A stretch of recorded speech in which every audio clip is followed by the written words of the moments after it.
They called it garbage. We called it war. The signal arrived on a Tuesday. It didn't announce itself. It didn't burn through the sky, trailing fire or shake the earth with its landing. It came the way all the worst things come. Quietly, through the back door, dressed up as something harmless.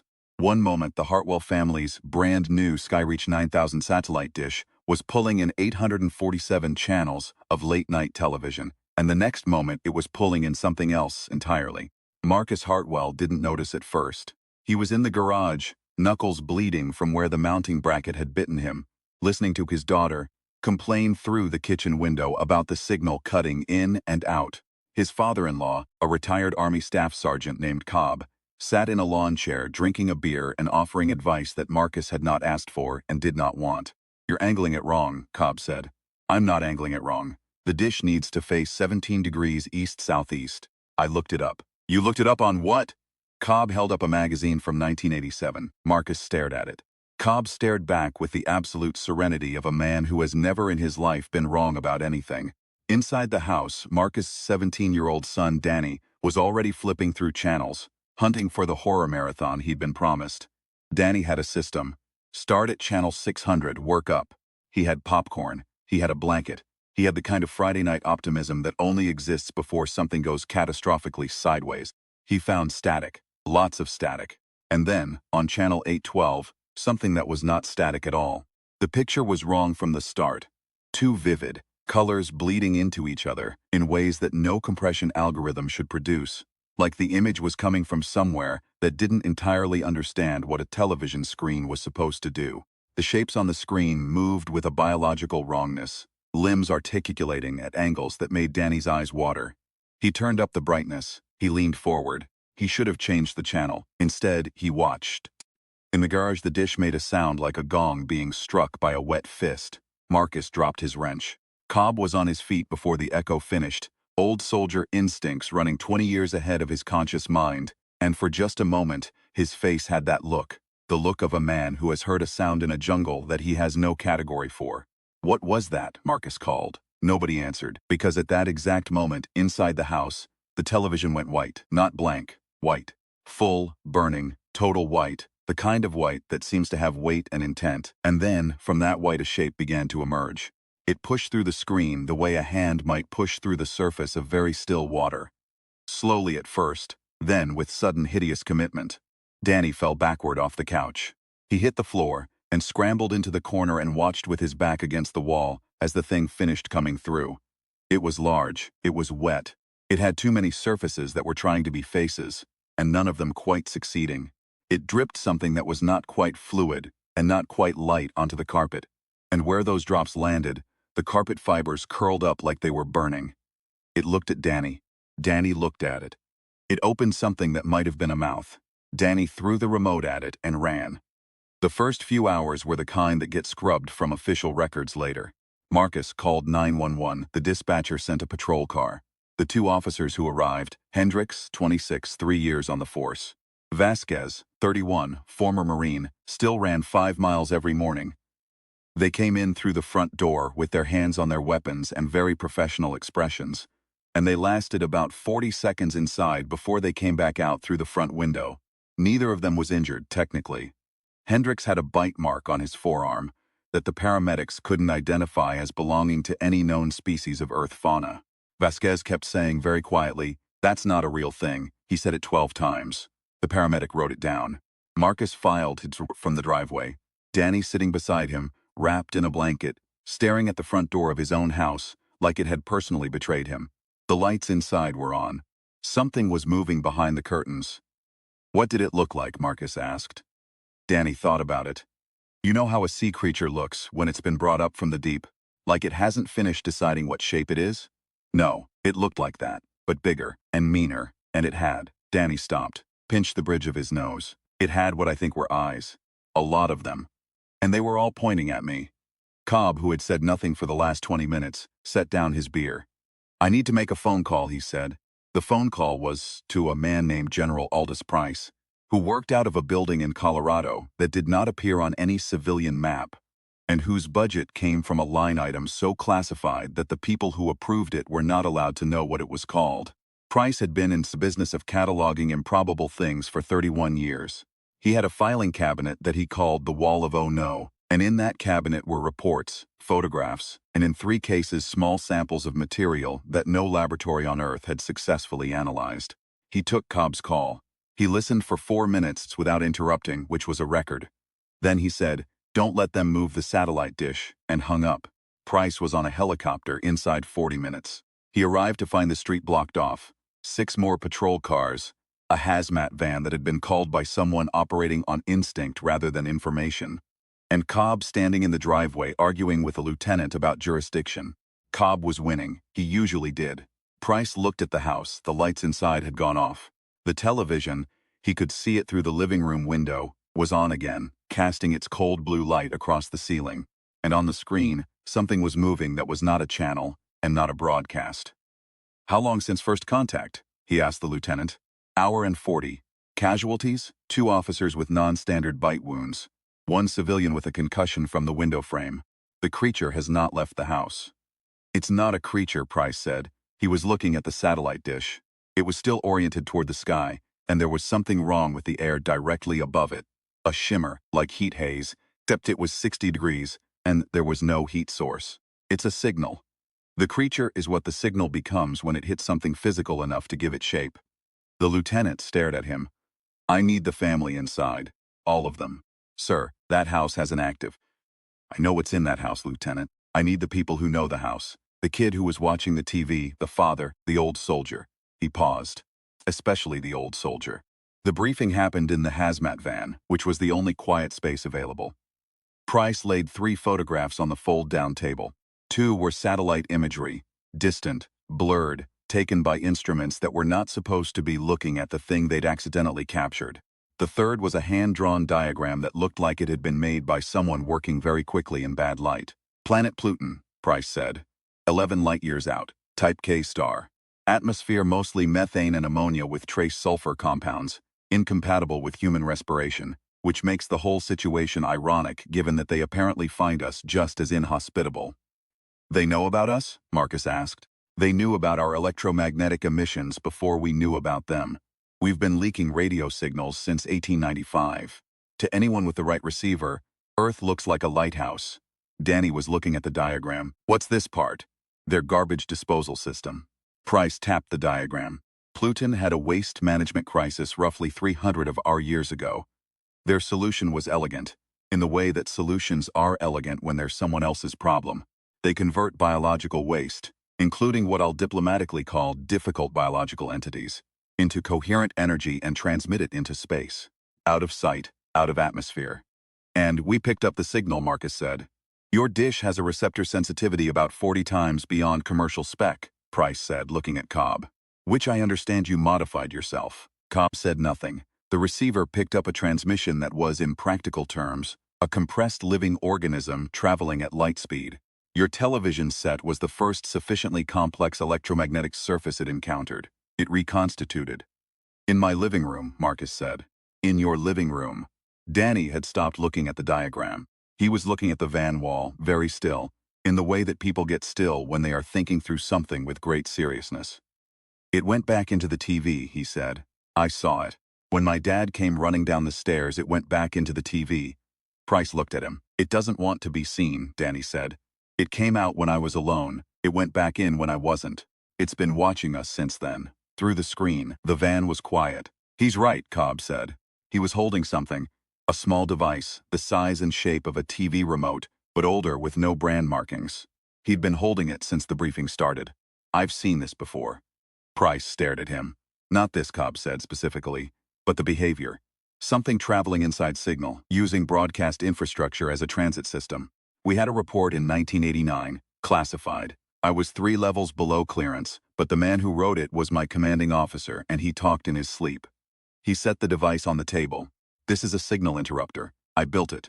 Been carrying it for 30 years, just in case." "In case of what?" Marcus asked. Cobb looked at his son-in-law, with an expression that was approximately fond. "In case of this, Cobb's." Which made Price uncomfortable. Because Cobb had not been briefed on half the relevant data and was operating on 30-year-old second-hand intelligence and what appeared to be pure stubbornness. But the plan was also the only plan anyone had in the next 4 hours, so Price approved it. Step 1, Danny went back in. This was not Price's idea. It was Danny's, and Price had said no twice before Cobb said he's the only one it didn't eat, which was factually accurate and therefore hard to argue with. Danny stood in the front doorway of his own house and looked at the living room. The television was on. The screen showed nothing. No channel, no static, just that deep, internal luminescence that it had had since the signal arrived. The room looked almost normal, except for the coffee table being overturned, and the distinct absence of the family dog, which Danny was not thinking about. He took one step in. The television flickered.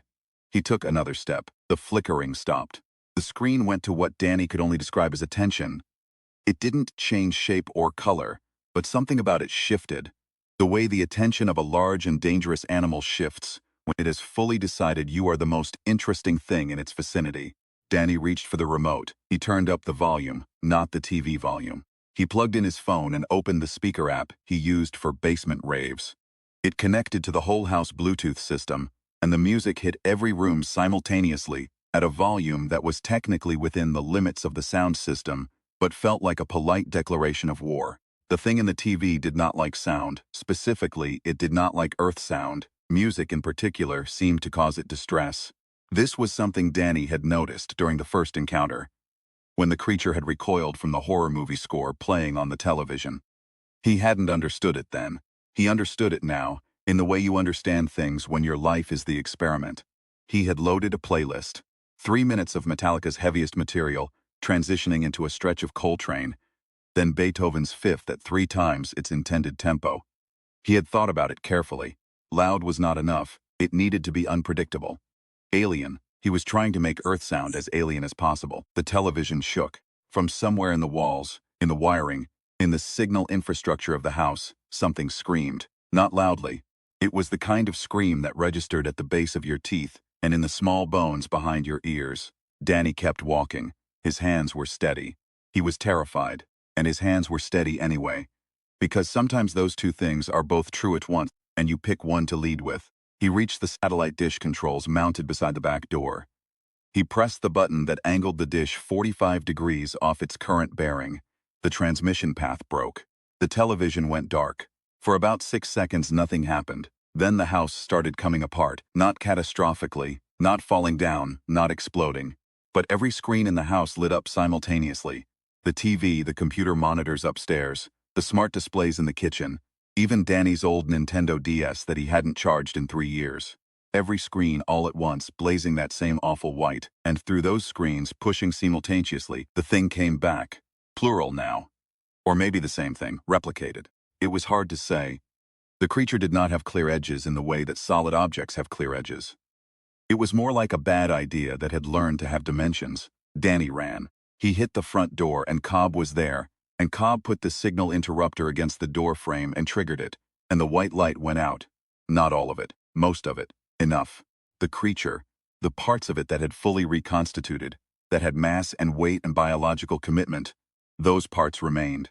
2 of them, roughly the size of large dogs, moving with the boneless wrongness of something that had not yet finished learning how gravity worked. They were in the hallway. They were between Danny and Cobb. Cobb walked through the door. He was 71 years old. He had a bad knee and a worse hip and a hearing aid that didn't work in rain. He walked through the door anyway, because the hallway contained his grandson, and the calculus was very simple. He had the interrupter in one hand. In the other he had the television remote. The creatures turned toward him. He pointed the remote at them. "You want the TV?" he said. "I'll give you the TV." He turned it on. The screen came up on channel 812, the same channel where Danny had first found the signal. And on that channel, unexpectedly, horribly, someone was watching back. The alien broadcast had been going out for 11 hours by then, picking up on emergency frequencies that Price's team had flagged, but not yet understood. It was being transmitted in 17 wavelength bands simultaneously, which was technically impressive. The content was a message, repeated on a loop, that Price's translation team had been working on since hour 3. They had it now. It said, "Attention biological entities of the 3rd planet. We have detected an unauthorized reconstitution event. We are dispatching a retrieval signal. Please do not interfere with the retrieval process. If you do interfere, We will be required to expand the retrieval field to encompass your entire electromagnetic infrastructure. We apologize for the inconvenience. Waste disposal is a community responsibility. Price read it twice. Then he said very quietly, they're going to do it again. Bigger. The technician beside him said, how much bigger? Every satellite dish on Earth is pointed at the sky right now.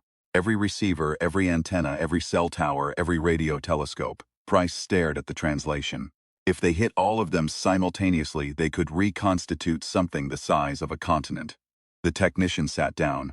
Or Price said, we can deny them the signal path. He picked up his radio. Hartwell, the old man, get me Cobb. Cobb was still in the hallway. The creatures had gone still, drawn by the light of the television screen, and Cobb had gone still too, and they were all watching the same image. On channel 812, a face. Something that was using the concept of a face without being entirely fluent in it, was looking back through the screen at the house. It was the retrieval signal, the intelligence sent to clean up the mess. Cobb could feel it assessing.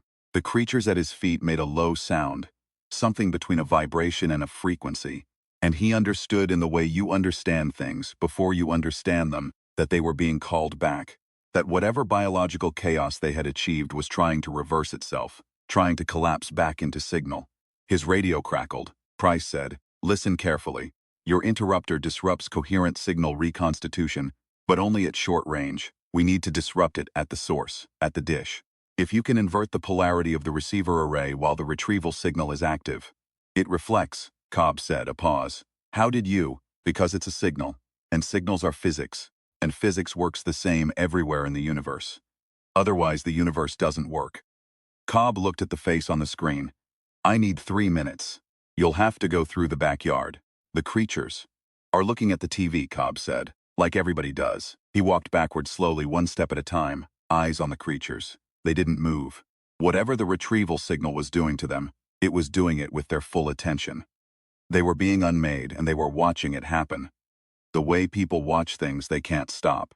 Cobb made the back door and pushed through into the night air. The dish was there, 20 feet away, silver and cold under the sky. The sky itself was wrong. Not wrong like weather, wrong like something was happening to the upper atmosphere. A shimmer at high altitude that had no meteorological explanation. Price people had been watching it. It was the retrieval signal broadening, spreading out across the satellite network, the way a hand spreads before it grabs something. Cobb had 30 years of electrical engineering experience, the last 10 years of retirement, and a granddaughter in college who wanted to be an astrophysicist. He thought about her while he worked. It helped him focus.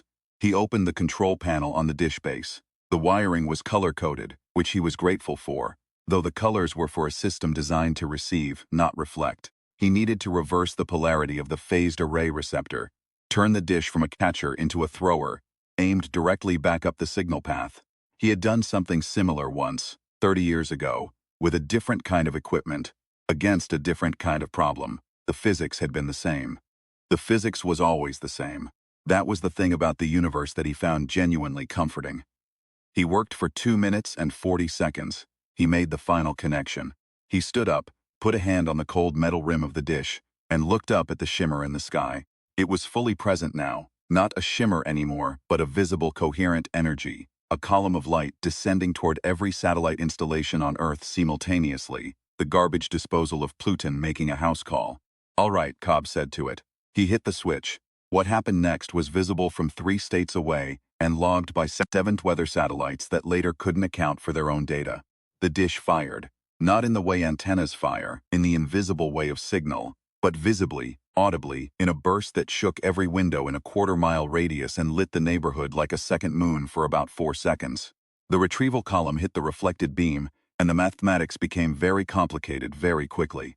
Physics, as Cobb had observed, works the same everywhere. Action and reaction. Signal and counter-signal. The retrieval beam folded back on itself like a wave hitting a seawall, and the energy of it, compressed, redirected, suddenly purposeless, dispersed into the upper atmosphere as heat and light. Inside the house, the creatures on the hallway floor came apart, not violently. They went the way the picture goes when you turn off a very old TV, contracting toward a central point, the edges going first, and then the center, and then nothing but a brief afterimage on the backs of Danny's eyes. The television screen went dark. All the screens went dark. The signal was gone. The aftermath took 3 weeks to fully process, which was fast by the standards of Price's department. The dish was confiscated. The house was swept 4 times by teams with equipment that looked like it had been designed by someone who'd watched too many science fiction films and decided the aesthetic matched the function. The family signed documents that Marcus read very carefully, and Cobb did not read at all, because he already knew what they said. Danny wrote a 14-page account of the event, unprompted, and submitted it to Price directly. It was better than most of the official reports. Price filed it. The alien broadcast, Channel 812, had gone off the air the moment the dish fired and had not returned. Price's team spent 6 months checking every receiver array in the network for residual coherent signal and found none. The incident was, in the language of official documentation, resolved, but they kept watching. Because the thing about a garbage disposal that transmits waste across 11 light years is that it doesn't stop because you bounce one signal back at it. It keeps producing garbage. Pluton had been disposing of its biological waste this way for 300 years, and it would keep doing it, and eventually, through accident or deliberate targeting, through another amateur satellite dish or a malfunctioning receiver at a military installation, or just the sheer statistical weight of 7 billion humans all pointing electronics at the sky, the signal would find a path again. Price knew this. He spent the next 18 months building a network. Not a defensive network, not exactly. Call it an immune system.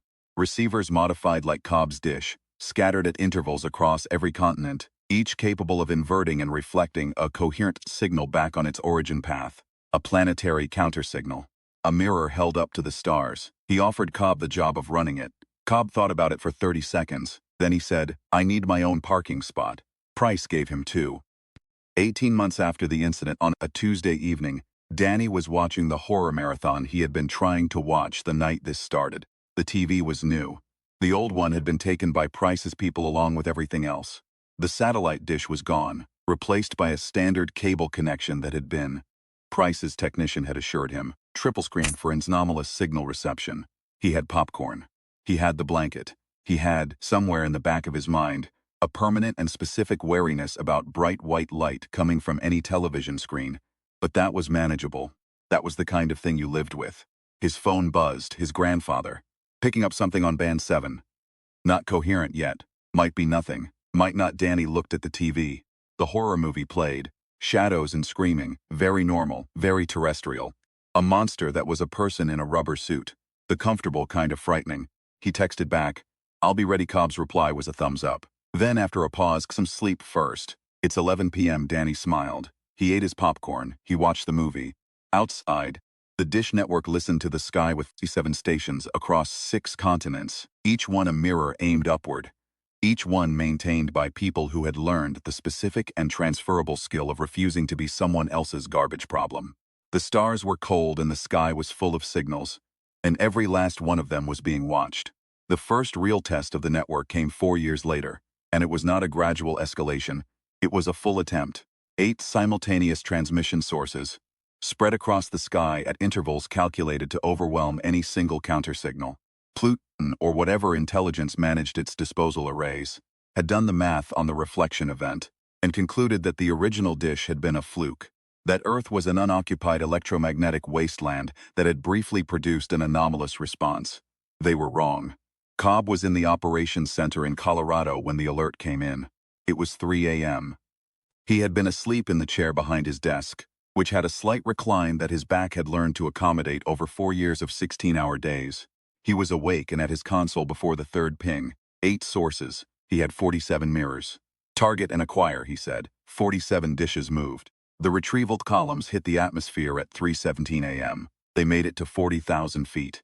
At 39,000 feet, they hit 47 counter signals, and the sky went white for 11 seconds. A pulse of reflected energy so vast that it was visible across the night side of the planet. A flash like a silent continental thunderstorm. In the operations center, the screens went to confirmation green. Cobb sat back in his chair. One of the analysts, young, first year on the network, still had the look of someone who hadn't decided whether this was real yet. Said, "Did it work?" "Check band 7, Cobb said. She checked. "Clear, check the whole spectrum," she checked. "Clear, all bands clear," Cobb nodded. He picked up his coffee, which had gone cold, and drank it anyway, Because the temperature of the coffee was a very small thing. Log it, he said. Standard format. Date, time, source count, resolution method. Keep the language boring, nobody reads the boring ones twice. She started typing. He looked at the main screen, which was now showing the upper atmosphere returning to normal. The 11-second aurora fading out.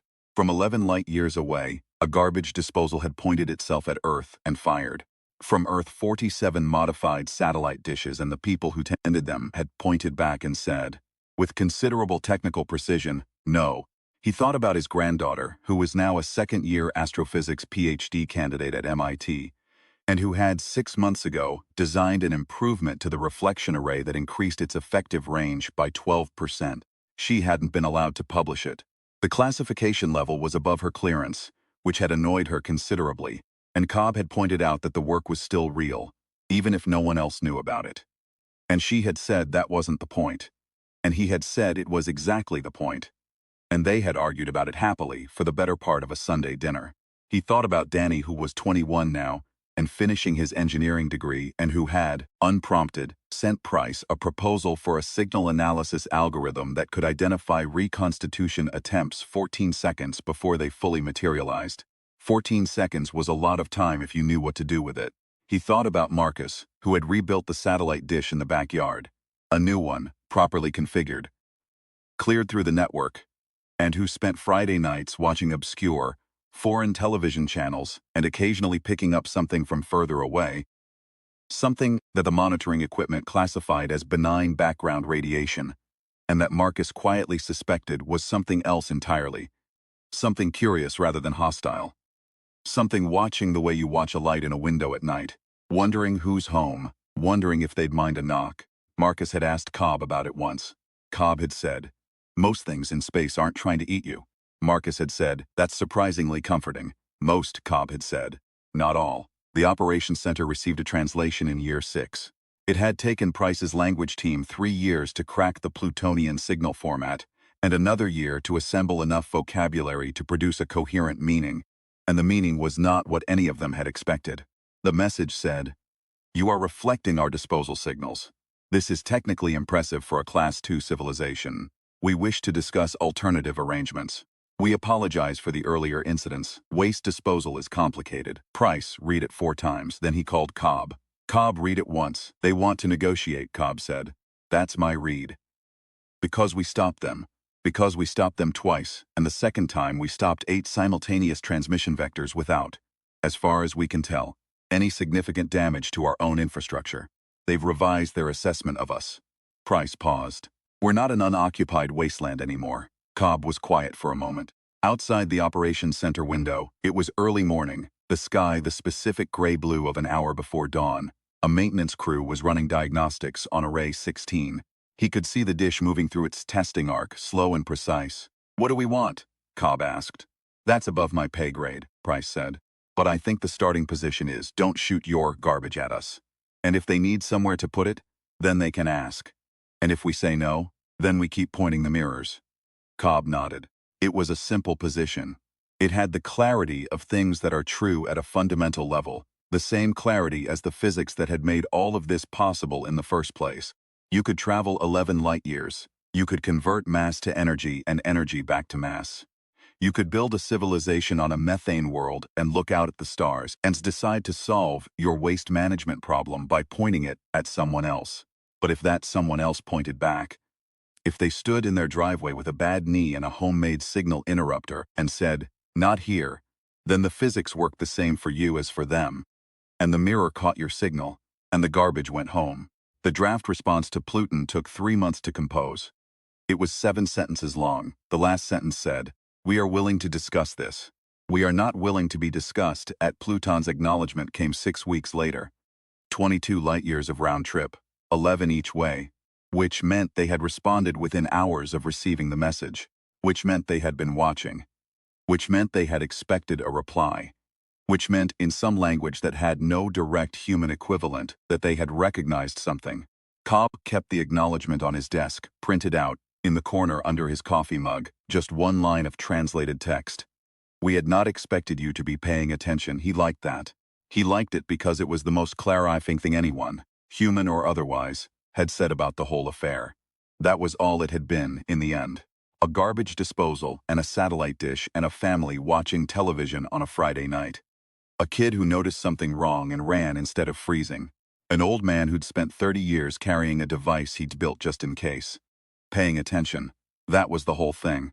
That was the thing that Pluton, with its vast civilization and its 300-year-old waste management infrastructure, had not accounted for. That a species clever enough to build receivers might also be stubborn enough to build reflectors.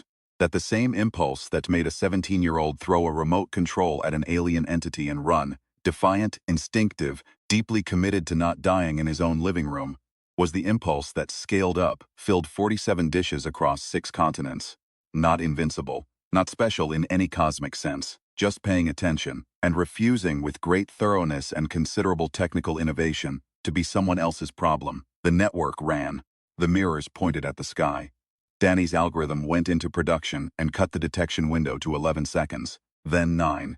Cobb's granddaughter published a version of her range improvement design under a different title in a civilian journal, which was technically not classified, and 3 universities independently built prototypes, which Price treated as an intelligence failure, and Cobb treated as good engineering finding its level. On Fridays, when the network was quiet, Danny still watched horror movies. He had developed a specific fondness for the ones with monsters that came from impossible places. From the television, from the signal, from the space between transmission and reception. He watched them differently now. He watched them the way you watch something you've survived. The TV threw its cold blue light at the ceiling. Outside, the dishes listened to the stars.